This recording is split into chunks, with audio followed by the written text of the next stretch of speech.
Welcome to my kitchen in Oslo. Today I'm going to read a poem to you that sparked a lot of attention and then talk to you about labels because I'm curious how you feel about labels and how they apply to you and the world. So let me read the poem. It has some cuss words in it, so if you don't want your children hearing those, maybe put some headphones on. All right, let's get started. It's called I Learned. I grew up learning that gays were perverted, fucked in the head. This homophobic bullshit had me wishing I was dead. When did this start? Why is it there? How can we teach that there's a God who loves and cares? If sins were jelly beans in a jar, homosexuality would be the licorice ones for sure. They get picked on. There are many other sins, but nothing is more unpure than that. So imagine my self-hate when at birth I drew the gay card out of the hat. What kind of spin my mind was in. I'm that terrible thing. How do I rid myself of this flaw in my being? But I chose to be brave and hold my head up high. I learned the true meaning of walking with pride. I also grew up learning the black neighborhood is scary. You could get hurt in there. There are thieves and gangs and fear, fear, fear. Where did this come from? Who started this shit? Why was I taught this? Those teachers or twits? I often wonder when my black brothers and sisters realize they are black. I don't think a person is born knowing on the skin spectrum where they're at. I wonder when it hit them, oh my God, I'm that. It must be a hard thing to swallow, to not be judged by one's character, but by something so shallow, something everyone is born in. No one gets to choose the color of their skin. And because theirs has more melanin, no matter what they do, the blame is normally put on who? Them. I'm a white girl from a privileged family. I can't say I had it bad. I never really had to worry. I had a wealthy dad. And when I walked into a room, I never was afraid. But my black daughter who walks by my side gets stares like she's my maid. I get angry and I feel hurt. I can see her pain. Just because of her skin, she's not treated the same. I want to bitch slap those folks for treating her the way they do. Life is not fair in this societal zoo. Equality doesn't mean that someone will lose. Equality means everyone is equally important. No one is less. Everyone gets the same chances. No one is oppressed. Our children are listening. They will learn.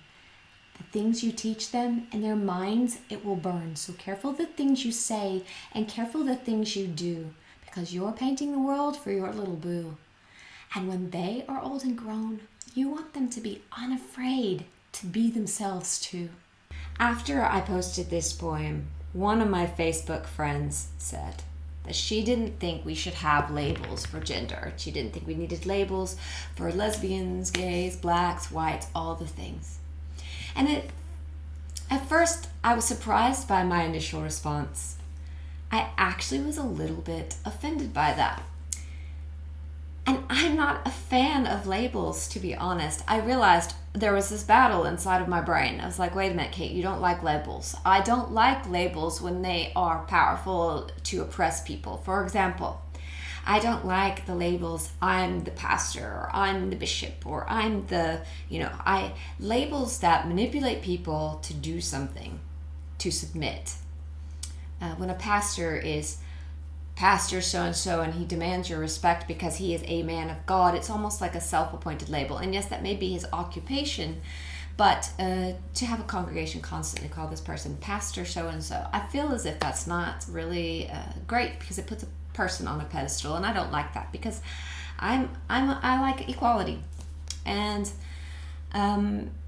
I think that for me, it surprised me that I actually was upset when she said no labels for anyone. And I understand the goodness in the idea, but I was laid in bed and I was just meditating on it. Why did this strike a chord with me? Why did I feel invalidated when a person said, throw out your lesbian label, or throw out your gay label, throw out your labels? And I started thinking about it, and let me first say this as a disclaimer. Being a lesbian, being trans, being gay is not a sickness. It's not a problem. It's not. But as I was lying in bed, I was thinking about when I go to a doctor and I say, doctor, these are my symptoms of something. And the doctor's like, well, I'm sorry. We just don't label sicknesses, so we don't know what you have.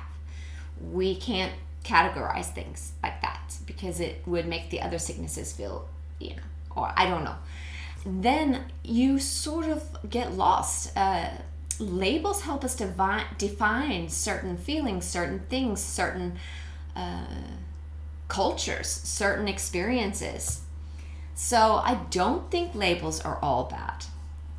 I also understand the desire to have a world where everyone is equal. It doesn't matter if you're black or white, but there's also some sort of pride in who you are because of the journey that brought you to the realizations or to the label that you have. So I'm mixed between whether or not there should be labels for these things, because having a label to identify even a sickness, for example, so many people spend so much time of their life searching for answers to symptoms or answers to feelings or answers to things going on. And when you have an unidentified illness, for example, then you are so unsure. And to put a label, to finally figure out what is going on, means then you can acknowledge that thing.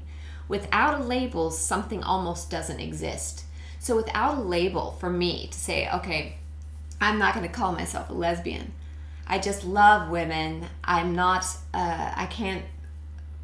comfortable with being intimate or even having an deep emotional relationship with men. I'm a lesbian, but if I don't have a label for that, it almost invalidates me. It almost invalidates my experience and my feelings and how my brain works.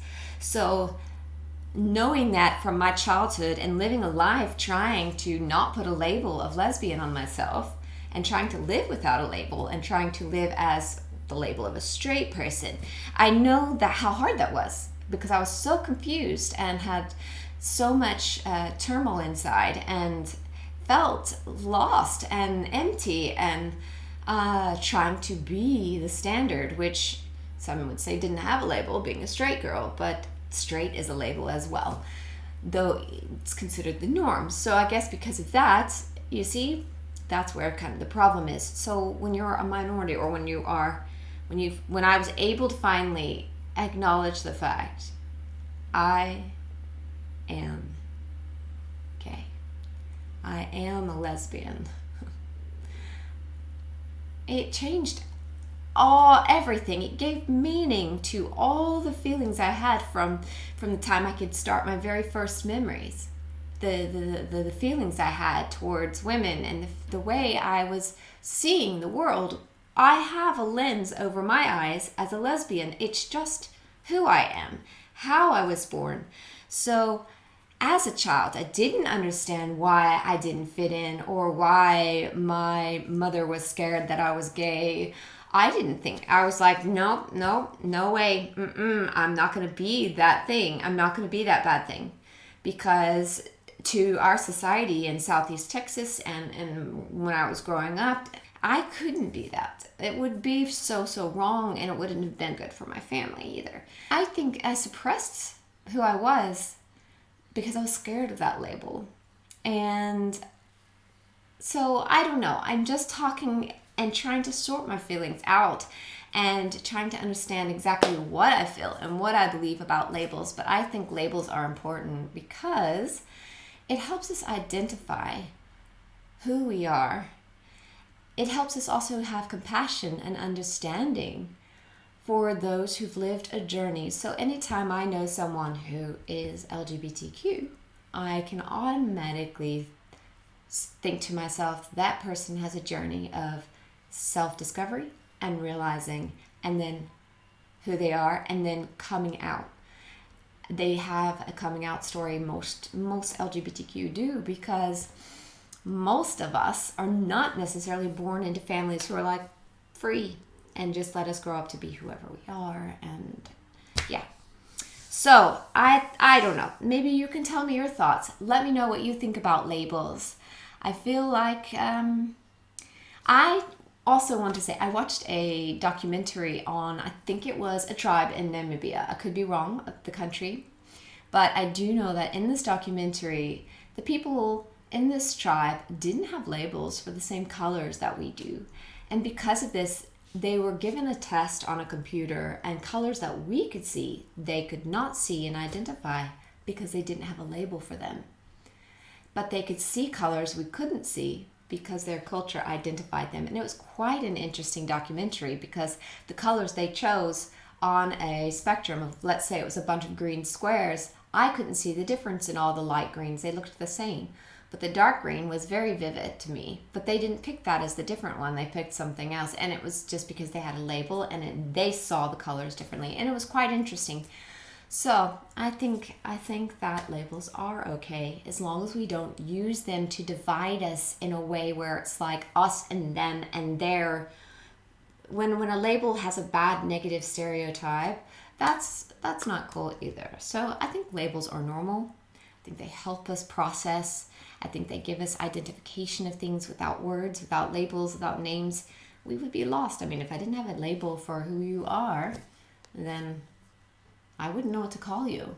So it would be difficult if everyone was just, hi, girl, boy, no, sorry, no, person, I don't know your name. What, you don't have a name? Wait, yeah, it would be confusing. So there you go. I don't know. What do you think? Are labels for people's identifications, are they important? And why? Let me know in the comments. And don't forget, click like, please, and subscribe and get the video updates as they come out. Thank you so much. Lots of love to you, and I hope that you're doing okay.